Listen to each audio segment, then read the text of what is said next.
오늘은 웨스트민스터 소율의 문답 제 13부터 16 문답 13, 14, 15, 16 네 문답을 보도록 하겠습니다. 조금 진행을 빨리 해야겠습니다. 네 문답이어 갖고요. 제가 제목을 한번 붙여보았는데요. 그리스도 안에서 모든 사람이 삶을 얻으리라. 고린도전서 15장 21절에서 26절 사이 말씀입니다. 저희 다 찾아서 한번 읽어보시겠습니다. 지금 이게 녹화 중이어 갖고 지금 이게 다 그대로 녹화돼서 나중에 유튜브에 나와요. 그래서 제가 그냥 이제 시간 관계상 제가 그대로 찾아놨으니까 읽어드릴게요. 고린도전서 15장 21절에서 26절입니다.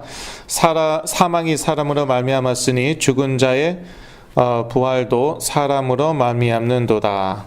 아담 안에서 모든 사람이 죽은 것 같이 그리스도 안에서 모든 사람이 삶을 얻으리라. 그러나 각각 자기 차례대로 되리니 먼저는 첫 열매인 그리스도요, 다음에는 그리스도 강림하실 때에 그에게 붙은 자요, 그 후에는 나중이니 저가 모든 정사와 모든 권세와 능력을 멸하시고 나라를 아버지 하나님께 바칠 때라.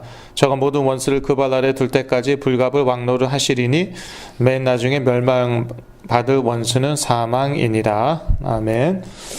이게 마이크가 이렇게 좀 울리는 소리가 들립니까? 예, 제 귀에는 들려요. 마이크를 좀 치웠습니다. 고린도전서 15장 21절에서 26절 사이에서 제가 따왔습니다. 제목을 따왔습니다. 그리스도 안에서 모든 사람이 삶을 얻으리라. 하나님께서 오직 인간만을 자기의 형상으로 만드셨죠. 영적인 존재로 만드셨습니다. 인간만이 영적인 존재입니다. 또 자유의지가 있는 존재로 만드셨어요.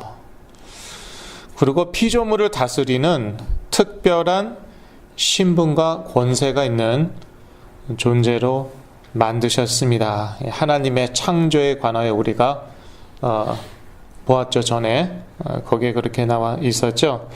이러한 사람을 향해 하나님께서 행사하신 특별한 섭리가 있었죠. 이거는 사람에 대해서만 자기의 형상으로 만드셨기 때문에, 자유의지를 주셨기 때문에, 또 피조물을 다스리는 특별한 신분과 권세 있는 존재를 만드셨기 때문에 그 사람에 대해서만 특별한 섭리를 행사하셨어요. 근데 이 특별한 섭리는 선악과를 통한 생명의 언약이었습니다. 이 선악과를 따먹지 말라. 따먹는 날에 내가 정령 죽으리라. 따먹지 않으면 어떻습니까? 영원히 사는 것이죠. 이것은 행위 계약이었습니다. 행위 언약이라고 해도 상관이 없다고 말씀드렸습니다. 기준이 행위라는 것이죠. 그래서 사실상 율법이라고 해도 됩니다. 율법이었어요. 율법이 그렇지 않습니까? 행위, 그 판단 기준이 행위입니다. 그리고 사실 율법 범하면은요, 사실은 죽기까지 해야 되는 것이죠. 그게 12문이었습니다. 지난주에 저희가 보았습니다.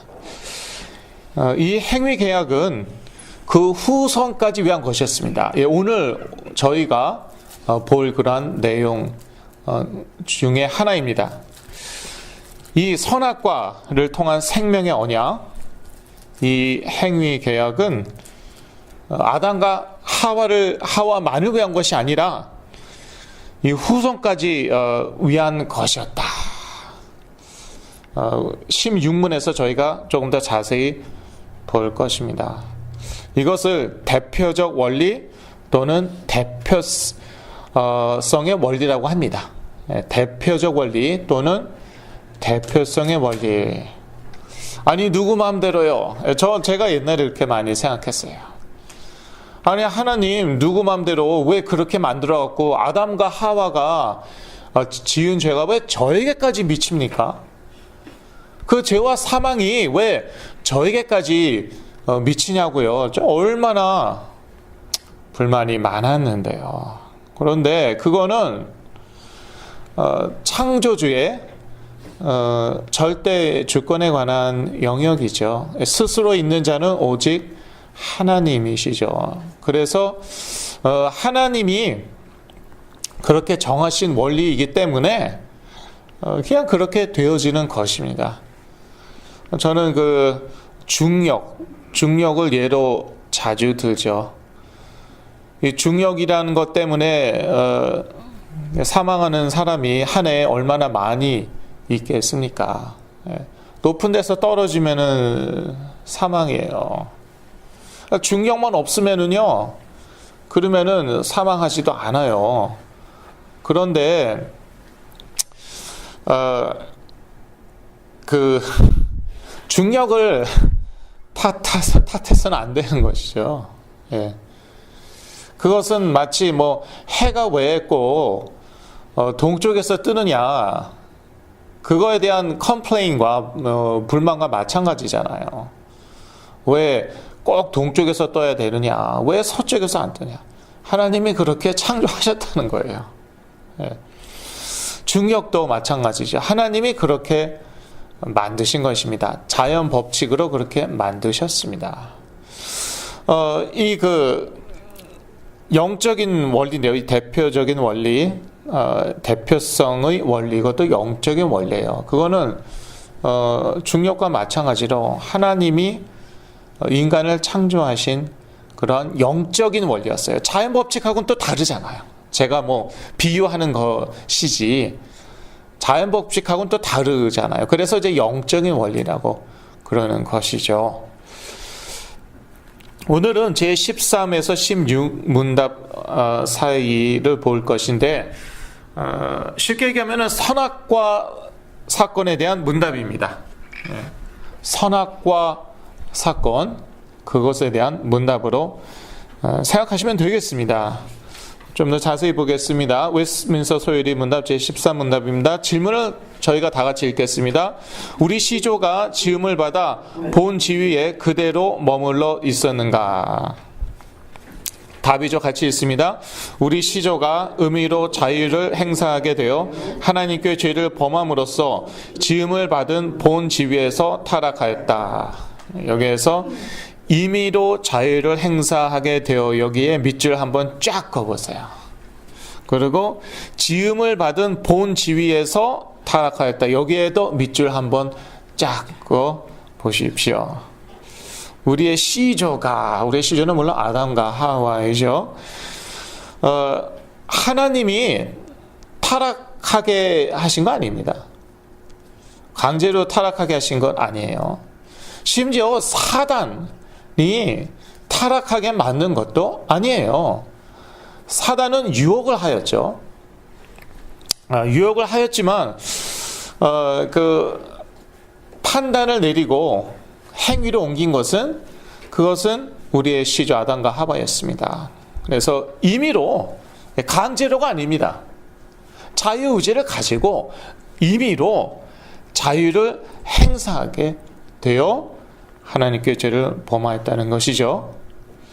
그래서 그 결과가 어떻게 되었습니까? 지음을 받은 본 지위에서 타락하였습니다. 지음받은 본 지위는 어떠하였습니까? 이 세상 모든 만물을 다스리라. 그러한 신분과 권세를 주셨어요. 그런데 그 지위에서 타락하였다는 것입니다. 이와 관련된 구절을 읽겠는데요. 지금 시간 관계상 다 읽지는 못하고요.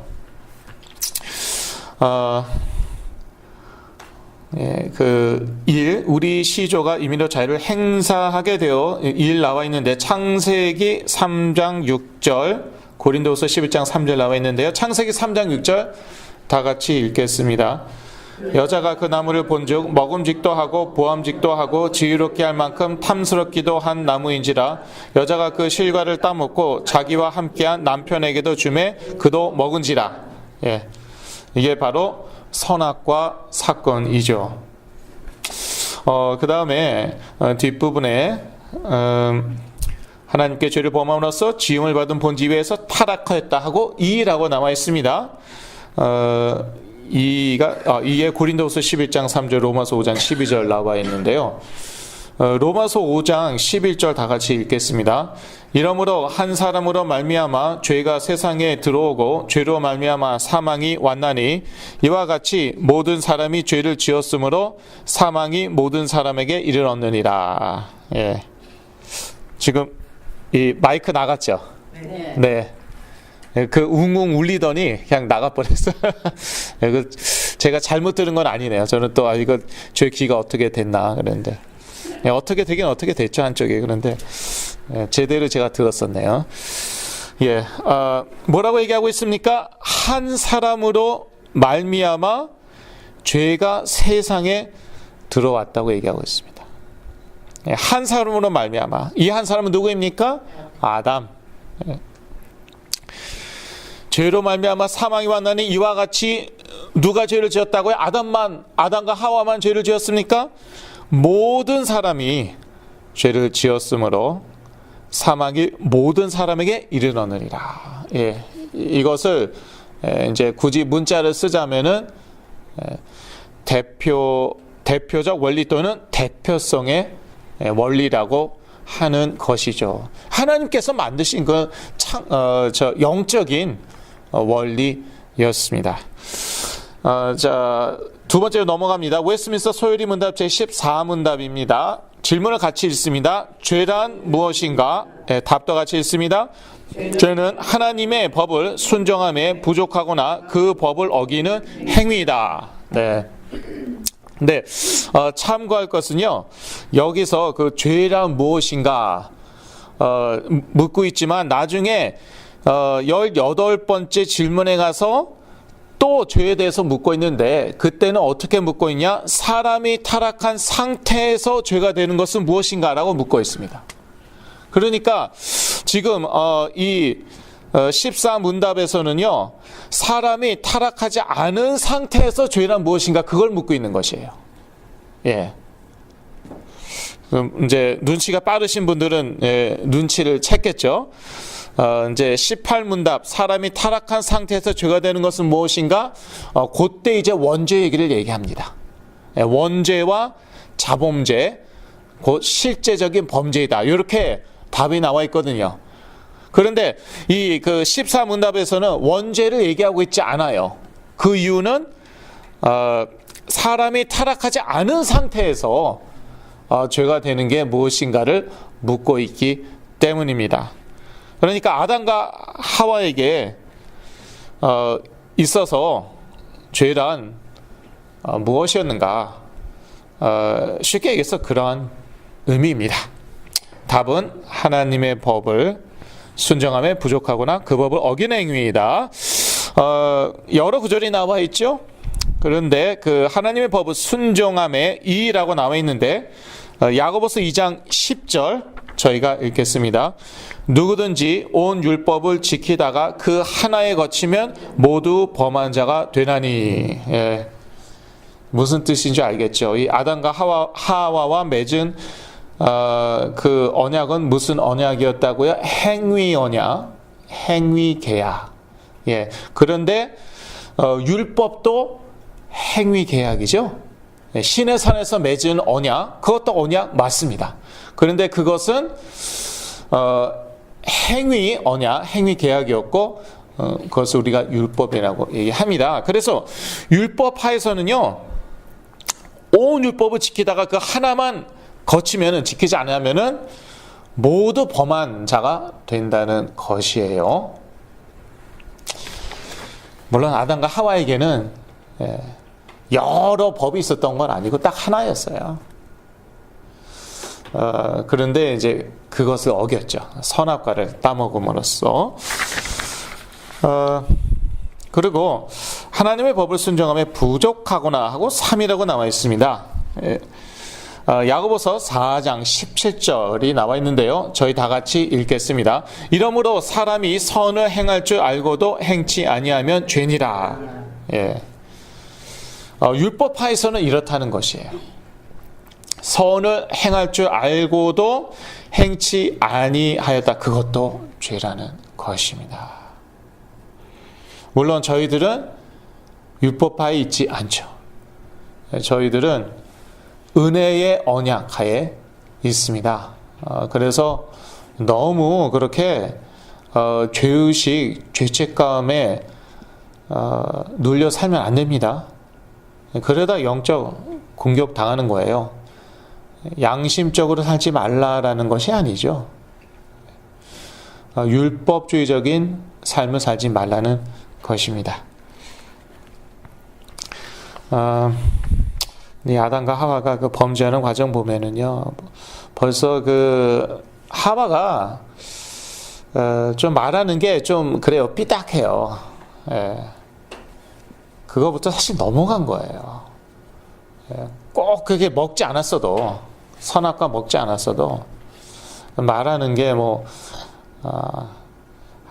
하나님께서 하시지 않은 말도 자기가 이제 조금 각색해갖고 좀 약간 부정적으로 좀 이렇게 틀어서 얘기하잖아요. 예. 그거부터가 사실은 죄이죠. 예. 그리고 예. 그리고가 아니라 15문답으로 넘어가야겠습니다.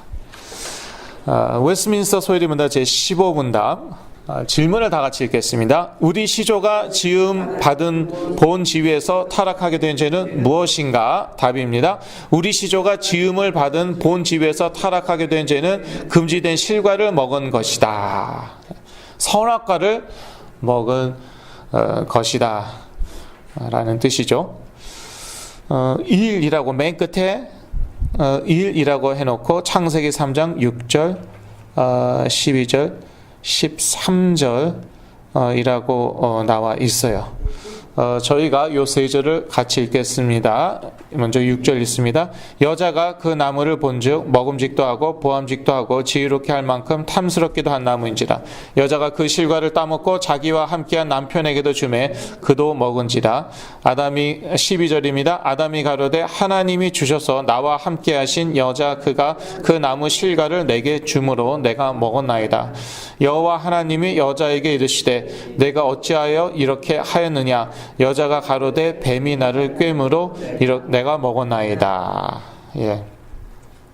선악과 사건을 얘기하고 있는 것이죠. 사단이요, 뱀으로 이렇게 먼저 하와에게 접근을 했죠. 그러니까 뱀이 사단이냐, 뭐 그거는 아니겠죠. 그런데 이제 이 뱀을 통하여 하와를 유혹하였어요. 그래서 성경을 보면은 이 사단과 뱀을 동일시 이렇게 하는 것을 사단을 이렇게 뱀으로 표현한 것을 우리가 볼 수 있죠. 또 용으로도 옛 용으로도 이렇게 표현한 것을 저희가 볼 수 있습니다. 그 사단의 꾀임에 빠져서 하와가 선악과를 먼저 먹고 그 다음에 남편 아담에게도 주고 그래서 아담도 그 선악과를 먹죠. 그런데다가 또 이렇게 핑계까지 대죠. 나중에 하나님께서 아담아 내가 어디 있느냐 그랬더니 아담은 자기 아내 하와에게 핑계를 대고 그 다음에 하와는 또 뱀에게 핑계를 대죠. 자기 잘못은 아닌 거예요. 아담이 이건 하와 이건 간에 자기 잘못은 아니고 심지어 당신이 나와 함께 하신 여자 그가 이렇게까지 얘기합니다. 그리고 여자는 뱀이 나를 꿰물어 그리고 또 뱀에게 대해서 이렇게 핑계를 대죠. 로마서 5장 12절도 나와 있죠. 그 1번 하고 로마서 5장 12절도 나와 있는데 저희 다 같이 읽겠습니다. 이러므로 한 사람으로 말미암아 죄가 세상에 들어오고 죄로 말미암아 사망이 왔나니 이와 같이 모든 사람이 죄를 지었으므로 사망이 모든 사람에게 이르렀느니라. 예. 몇 사람으로 말미암아 죄가 세상에 들어왔습니까? 한 사람으로 말미암아 아담으로 인하여 죄가 세상에 들어왔고 이 죄로 말미암아 사망이 왔습니다. 여기까지는 뭐 오케이. 그런데 이와 같이 모든 사람이 죄를 지었으므로 사망이 모든 사람에게 이르렀느니라. 예. 이게 참 인간적으로는 납득이 잘 안 가는 부분일 수 있어요. 그런데 거듭 말씀드리지만 이게 곧 대표성의 원리다 이것이죠. 하나님이 만드신 영적인 원리라는 것입니다. 그런데 그리스도도 이 대표성의 원리를 가지고 이 세상에 오셨어요. 그것에 대해서 저희가 이제 볼 것입니다. 네 번째로 웨스트민스터 소요리 문답 제16 문답을 같이 읽겠습니다. 질문: 아담의 첫 범죄로 모든 사람이 타락하였는가? 답: 아담과 더불어 맺은 언약은 그만 위한 것이 아니라 그의 후손까지도 위한 것이므로 그로부터 보통 생식법으로 태어나는 모든 사람은 그 안에서 그의 첫 범죄에 참여하여 그와 함께 타락한 것이다. 여기서 그의 후손까지도 위한 것의 밑줄을 쫙 보시고요. 그 다음에 그로부터 보통 생식법으로 태어나는 모든 사람의 또 밑줄 쫙 그거 보시기 바랍니다. 아담과 더불어 맺은 언약은 아담 그만을 위한 것이 아니었다는 것이 그의 후손까지도 위한 것이었다. 그래서 그로부터 보통 생식법으로 태어나는 모든 사람은 그 안에서 아담 안에서 아담의 첫 범죄에 참여하여 함께 타락한 것이다. 보통 생식법으로 태어난다는 것은 무슨 뜻인지 다 아시겠죠. 남자와 여자 사이에서 이렇게 일반적으로 태어나는 모든 사람. 그런데 여기서 벌써 우리가 좀 이렇게 눈치를 챌 수가 있죠. 예. 나중에 누구를 얘기하기 위한 그러한 이렇게 길을 까는 것입니까? 예수 그리스도. 예수 그리스도는 보통 생식법으로 태어나지 않으셨어요. 보통 생식법으로 태어난다면은 그러면은 역시 죄와 사망 아래에 있는 것이에요.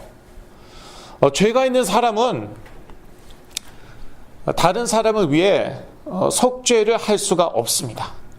그래서 하나님께서 인간으로 오셨는데 마리아의 몸을 빌려서 오신 것이에요. 그러나 마리아는 사실 그런 요셉과 아무런 관계를 갖지 않았죠. 성령께서 역사하셔갖고요. 그래서 예수 그리스도께서 동정녀 탄생하신 거예요. 그럴 수밖에 없었다. 이걸 우리가 알아야 됩니다. 그럴 수밖에 없었다. 왜냐? 보통 생식법으로 태어나면은 원죄하에 태어나는 것입니다. 죄와 사망 아래에서 태어나는 것이에요. 성군이었던 다윗도 내가 죄 중에 잉태하였다고 그랬는데 그런 죄 가운데 태어난 사람은 전 인류를 위한 속죄를 할 수가 그 속죄를 위한 쓰임을 받을 수가 없는 것이죠. 저희가 성경 구절 몇 구절 보겠습니다. 맨 뒤에 답 맨 뒤에 이라고 나와 있어요. 예. 성경 구절 몇 구절 나와 있는데 고린도전서 15장 21절 22절 같이 읽겠습니다. 사망이 사람으로 말미암았으니 죽은 자의 부활도 사람으로 말미암는도다. 아담 안에서 모든 사람이 죽은 것 같이 그리스도 안에서 모든 사람이 삶을 얻으리라. 예, 여기 역시 대표성의 원리가 나와 있는데 여기에서는 아담만 얘기하고 있지 않죠. 예수 그리스도도 얘기하고 있습니다. 아담 안에서 모든 사람이 죽은 것 같이 그리스도 안에서 모든 사람이 삶을 얻으리라.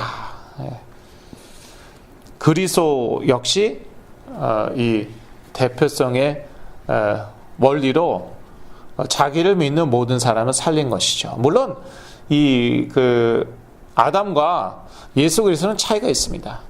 아담으로 인해서 모든 사람이 죄와 사망 가운데 빠지게 되었는데, 그런데 예수 그리스도를 믿는다고 예수 그리스도로 인하여 이 21절에는 모든 사람이 삶을 얻으리라라고 얘기하였지만 여기서 모든 사람이란 예수를 그리스도로 믿는 모든 사람을 얘기하는 것이죠. 그래서 그 유니버설리즘이라고 있는데 한국말로 어떻게 되죠? 이 번역이 만인 구원설입니까? 예, 만민 구원설. 그것에 의하면은요, 이것 봐라. 예수 그리스도 안에서 모든 사람의 삶을 얻는다고 그랬다. 그래서 아담으로 인해서 모든 사람이 죄와 사망 가운데 거하게 되었지만 예수 그리스도로 인해서 모든 사람이 생명을 얻게 되었다. 이렇게 얘기하는 것입니다. 만민 구원설.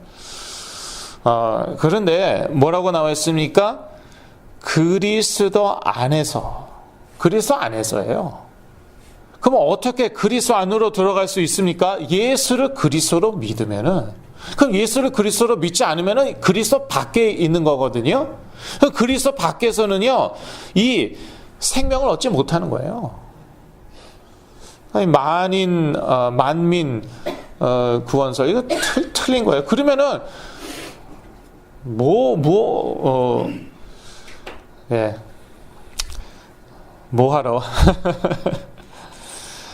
뭐하러 그렇게 예수 그리스도를 피 흘려 죽기까지 하나님께서 하셨겠습니까? 그 믿음으로 구원을 얻으라고. 믿지도 않는데 구원 얻는다? 그거는 말이 안 되는 것이죠. 그리고 이 원죄를 부인하는 사람들이 아주 많아요. 특히 미국에서 그렇습니다.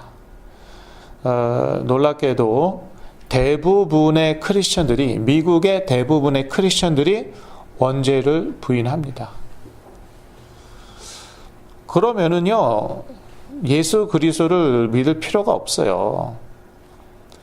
자범죄만 인정한다는 건데, 자범죄란 무엇입니까? 자기가 실제적으로 범하는 죄이죠.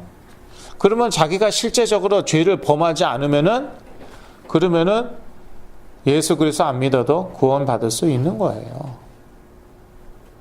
이렇게 그리스도를 점점 약화시키고 그리스도를 희미하게 만드는 방향으로 지금 모든 게 신학과 모든 그 가르침이 그렇게 한국은 사실 그 장로교가 많아요. 그런데 교리상은요 이제 이렇게 얘기하고요.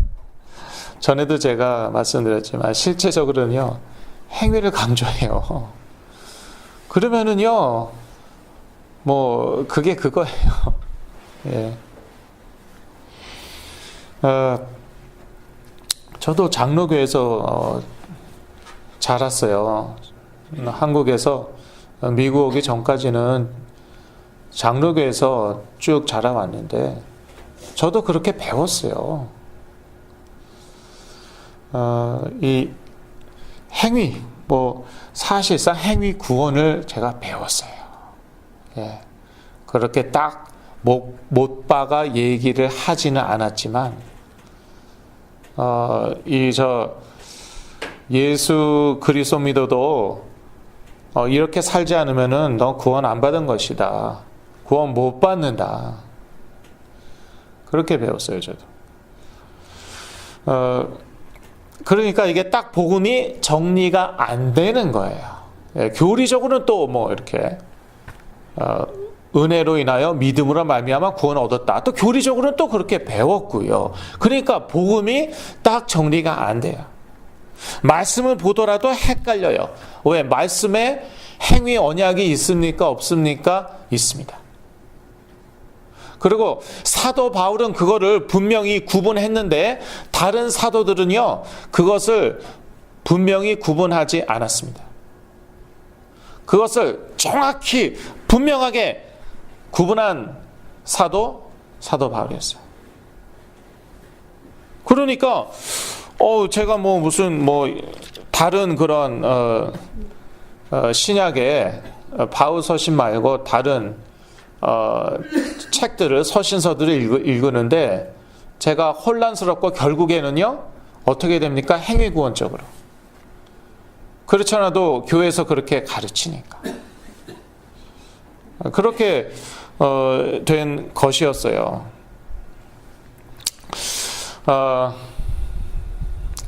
예, 참 이게 사실은요 이게 엄청나게 어려운 부분입니다. 예. 이게 엄청나게 어려운 부분이고, 그래서 물론 이제 백장로님께서 소요리 문답 하자고 제안을 하셨지만 제가 결정적으로 소요리 문답을 택하게 된 계기가 바로 그건데, 그걸 꼬집어 얘기한 데가 바로 소요리 문답이에요. 웨스트민스터 신앙고백, 웨스트민스터 대열리 문답이에요. 그거를 꼬집어서 얘기하는 데가 거의 없고요. 그러다 보니까 성경에는 둘 다 나와 있다니까요. 은혜의 언약도 나와 있고 행위의 언약도 나와 있고, 심지어 신약 성경에도 그것을 잘 구분하지 않는 데가 많고, 다른 바울 외에 다른 사도들, 심지어 바울 서신 내에서도 어떤 말씀을 보면은요 이 행위를 강조하는 것 같아요. 물론 믿음은 기본이고 거기에 행위가 안 따라오면은 구원 못 받는다. 어떻게 보면 그러한 말을 하는 것 같기도 한 구절도 있어요. 바울이 쓴 서신서들 중에서. 예를 들어서 이거는 이제 제가 옛날에 사랑하고 존경했던 어떤 분이 하신 말씀이에요. 저는 그분을 이 세상에서 제일 존경했고 그분처럼 살길 원했는데, 그분이 그러시더라고요. 바울도 무슨 얘기를 했냐, 사랑으로 역사하는 믿음을 얘기했다. 그래서 내가 믿음은 있는데 사랑으로 그 삶을 살지 못하면은 그거는 구원 못 받는다고 얘기하시더라고요. 제가요 맞다 그렇게 생각한 거 있죠. 이것 봐라, 사도 바울도 사실 같은 얘기 했네 뭐. 그러니까 믿음이 있는데 그거를 실천에 옮기지 않으면은 그건 구원 못 받구나. 그러니까 복음이 정리가 안 된 거예요. 그래서 그래도 어떻게 구원은 제가 받았어요. 그게 사실 기적인데. 그게 기적이죠. 예. 그래갖고 제가 완전히 갈 때까지 간 다음에 그 다음에 회복되고 그리고 복음이 딱 정리가 된 거예요. 그런데 그 과정은요 참 제가 개인적으로 참 고생이 많았어요. 그래서 어렸을 때에 이게 무엇이 딱 들어가는가, 무엇이 딱 박히는가, 이게 아주 중요해요. 아주 중요해요. 지금도요 보면은 제가 저도 이렇게 좀 엘리트들 좋아하고 또 행동이 반듯한 사람들, 옛날에도 좋아했지만 지금도 좀 그런 것 같아요. 거기서 조금 벗어나죠. 일단 제가요 불쾌합니다. 불편해요. 머리로는 에이 it's okay 사랑하지. 근데요 저도 모르게 이 마음이 불편해요. 어렸을 때 사실 평생 율법주의 가운데 살아왔기 때문에. 그런데 이게 구원받은 하나님의 자녀가 율법주의에 빠져 산다 그러면은요 별의별 문제가 다 생깁니다. 제가 전에 이제 정신적인 어려움을 겪었지만요. 정신적인 그 문제 있는 분들 보면은 어떤 목사님께서는 100%다 율법주의자라고까지 얘기하세요. 물론 이제 마약과다 복용으로 인한 정신질환도 있지만 그 경우에는 이제 방종의 문제겠죠. 그 경우 제외하고는. 예. 그러니까 이게 보통 문제가 아닌 것이죠. 그러니까 율법주의로는 사실 구원을 못 받고, 그런데 하나님의 자녀긴 자녀인데 율법주의적인 신앙생활을 한다. 별의별 문제가 나옵니다. 일단 영적인 공격을 받을 수밖에 없어요. 예. 구원의 투구, 이건 완전히 은혜로 인하여 믿음으로 말미암아 받은 것인데, 저도 어쩔 때는 막 헷갈렸다니까요. 공격받는 거죠. 복음이 정리가 안 돼 있으니까. 때로는 구원도 이제 약간 이렇게 조금 헷갈리는 거죠. 막 공격받는 거예요. 의의 흉배도 마찬가지죠. 자기 행위, 믿음 플러스 행위. 근데 믿음은 뭐 기본적으로 있고, 그러면 이제 행위. 근데 뭐 제 행위가 얼마나 완벽하겠습니까? 실수할 때도 있고, 죄된 행동에 빠질 때도 있죠. 그러니까 막 그냥 의의 흉배, 이걸 제대로 이렇게 그것으로 무장을 하지 못하니까 막 그냥 양심 물고 늘어지는 거죠. 비양심적으로 살아도 된다, 그 말이 아니죠. 죄의식, 죄책감 가지고 끝까지 물고 늘어지는 거죠. 그래서 심지어 어떤 사람은 막 우울증에 빠지고요. 그리고 뭐 지구를 떠나려고 하고. 제가 아주 잘 아는 분인 거예요. 제가 아주 잘 아는 분인데 막 그러셨어요. 오래전 얘기도 아니고 작년에, 작년인가 재작년인가 하여튼 오래전 얘기가 아니에요. 막 그러시더라고요. 그래서 무슨 얘기를 하고 있었습니까? 원죄 얘기를 하고 있었는데요. 다시 돌아가 갔고요. 시편 51편 5절을 읽겠습니다. 여러분 오른쪽에 보시면 시편 51편 5절이 있을 것입니다. 다 같이 읽겠습니다. 내가 죄악 중에 출생하였으며 모친이 죄 중에 나를 잉태하였나이다. 누구의 말입니까? 사도 바울의 말이라고 얘기할 뻔했어요. 사도 바울이 아니라 소위 성문이라고 불리우는 다윗의 말이에요.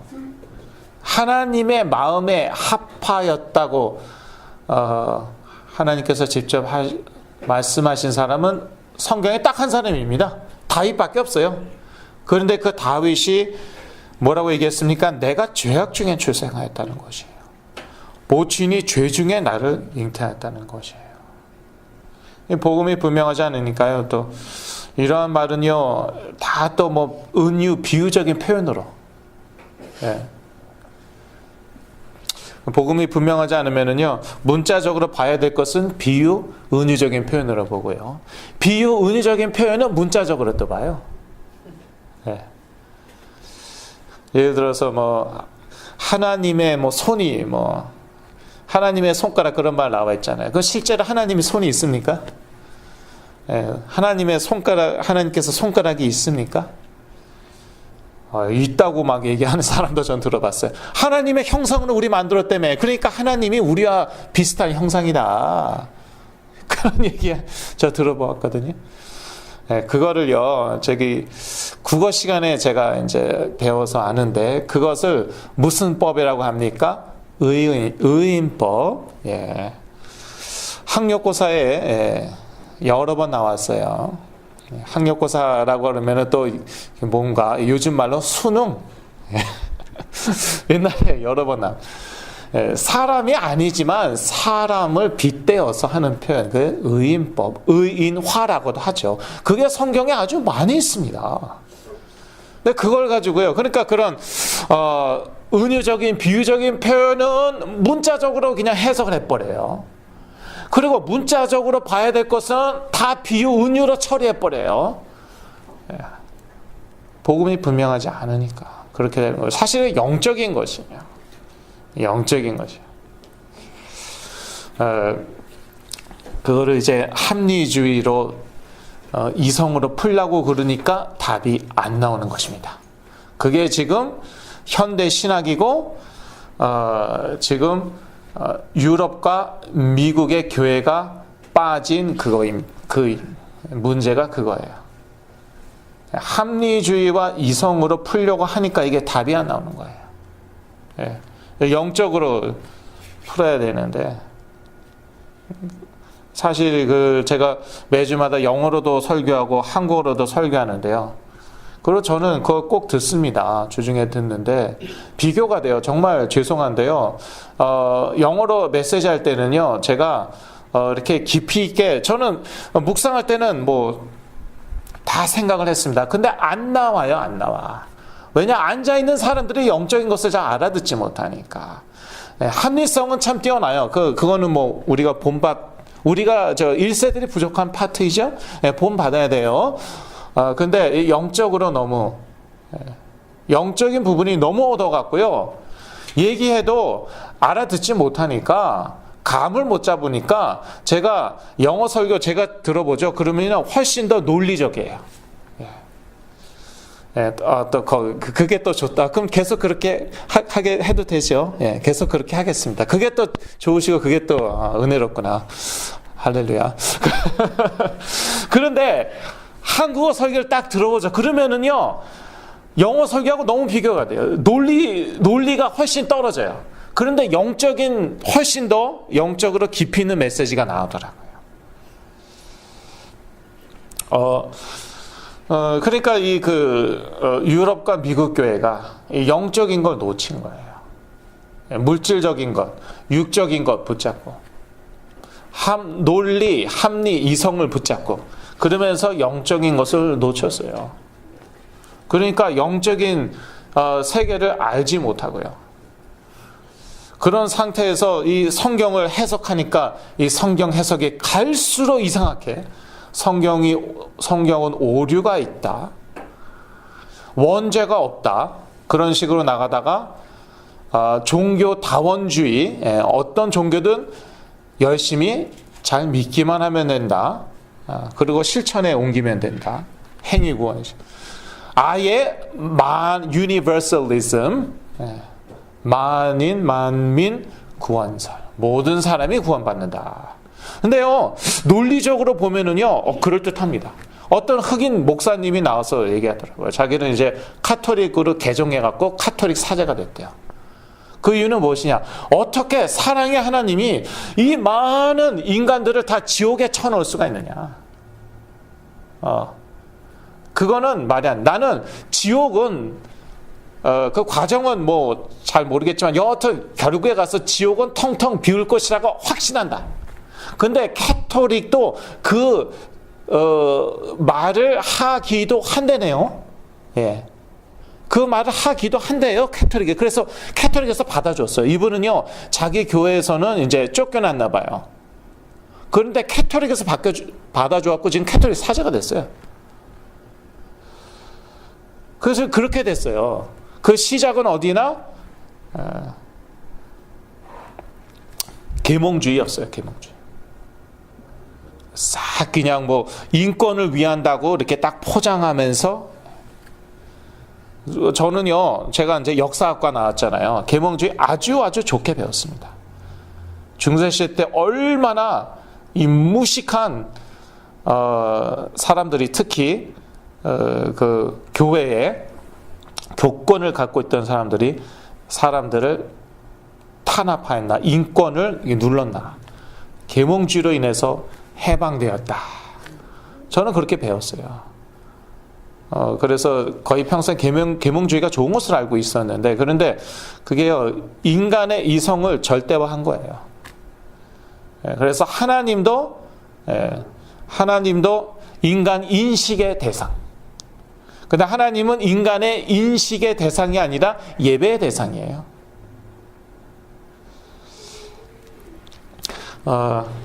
예.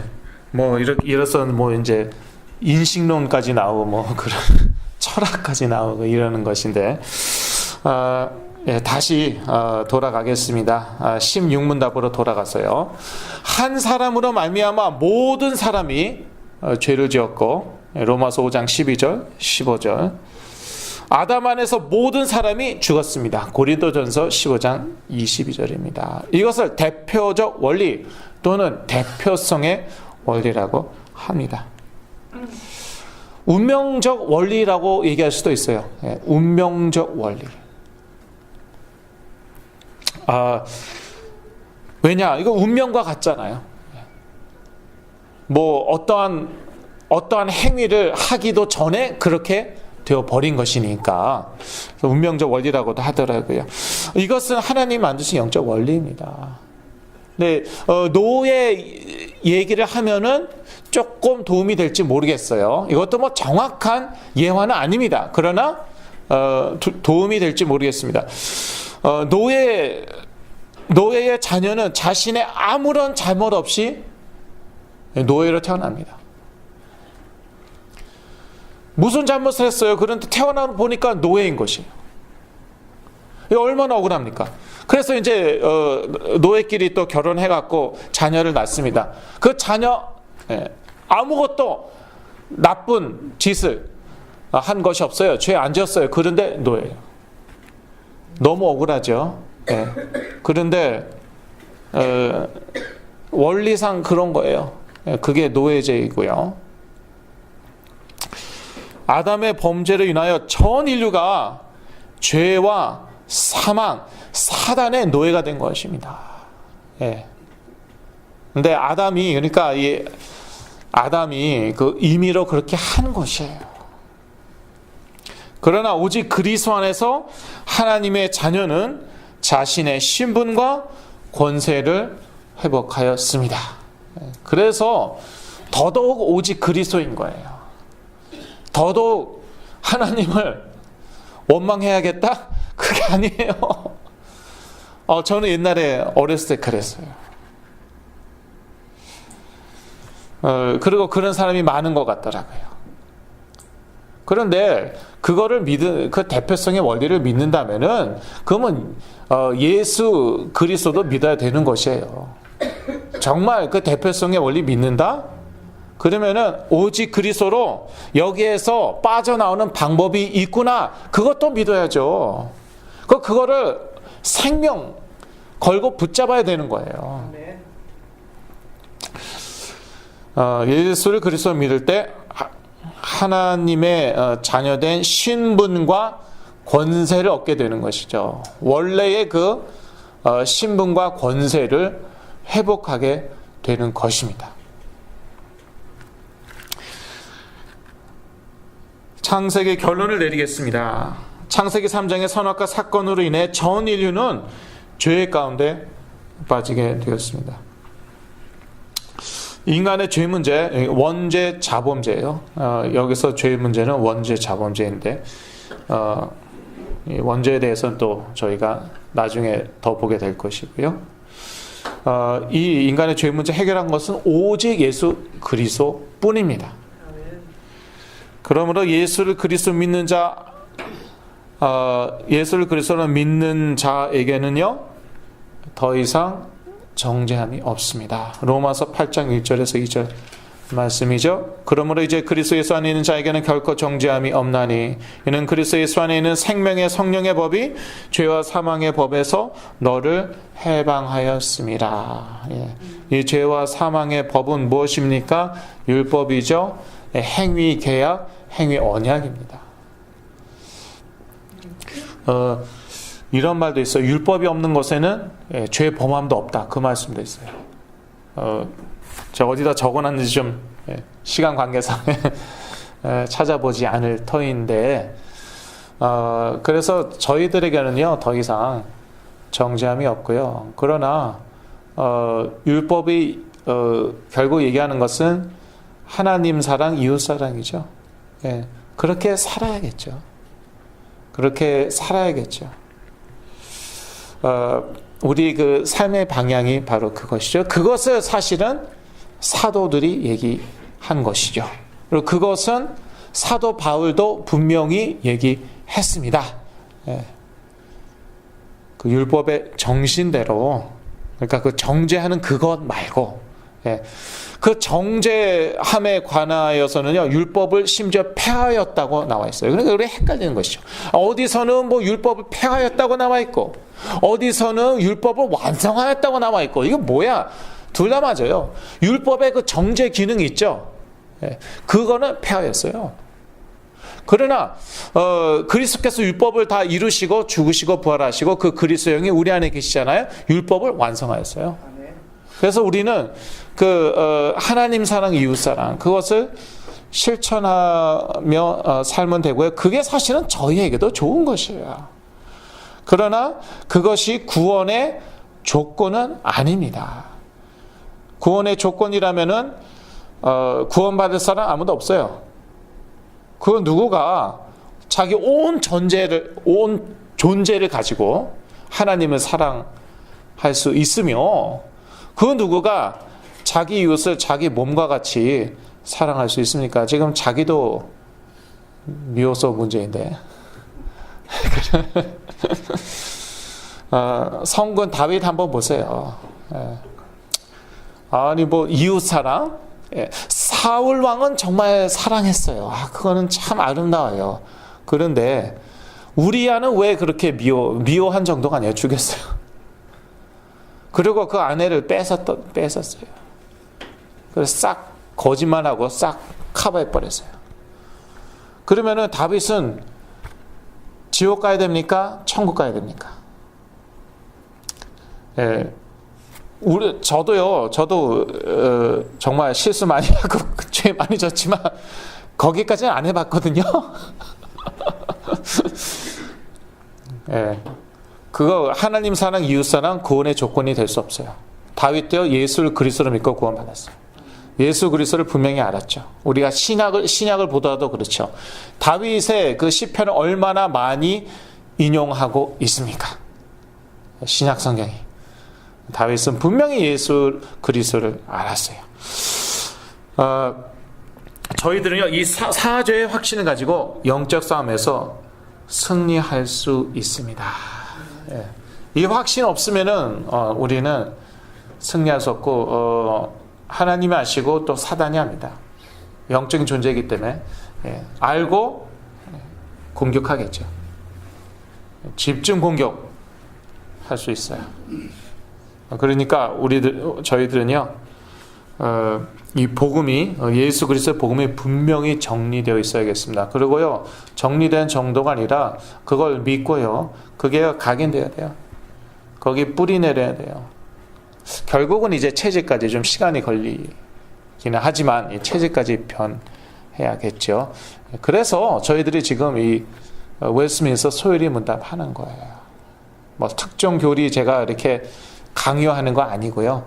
복음이 분명해지도록, 정리되도록, 그 복음이 새겨지도록, 뿌리 내리도록 기도하겠습니다.